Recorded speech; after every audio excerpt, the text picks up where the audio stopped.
A good-for-nothing outcast despised by the whole village eventually rises up and shakes the powerful local politician in charge. This is a hard-hitting and thought-provoking realistic Indian film named Padavettu, also known as Rebellion. Free from exaggerated protagonist buffs and cheap cool reversals, it reveals the despair of vulnerable grassroots and the unavoidable uprising. When ordinary people are cornered, the protagonist Ravi was once a gifted track and field athlete in the village with a promising future ahead of him. However, a devastating car accident ruined all his dreams, permanently.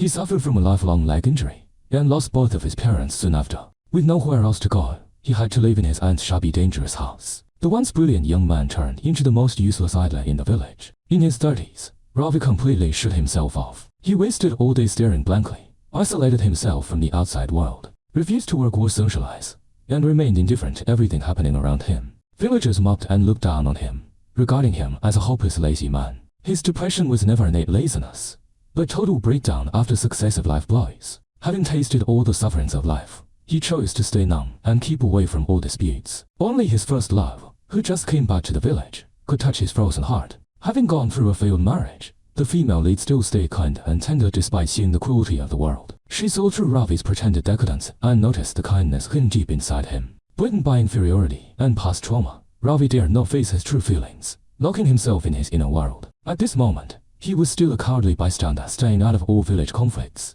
Beneath the peaceful countryside lies a cruel and deliberate conspiracy. An ambitious local politician plans to seize all farmland belonging to villagers. Farmland is the only livelihood for farmers, and losing it means homelessness and starvation for every family. Instead of seizing the land by force, the politician adopted a more insidious trick. He targeted Ravi's rundown old house and offered to repair it for free. He packaged his selfish scheme as charity to win public favor and win more votes. At first, Ravi and his naive and were touched by this fake kindness. It was not until later that they realized all the goodwill was nothing but a trap for land grabbing. The politician uses this poor family to polish his public image, and will soon occupy all the farmland completely. Watching villages being split by selfish interests and his only home being used as a political tool, long-suppressed anger finally bursts out from Ravi. When a quiet, honest man is pushed to the brink, a grassroots rebellion against power and exploitation officially begins.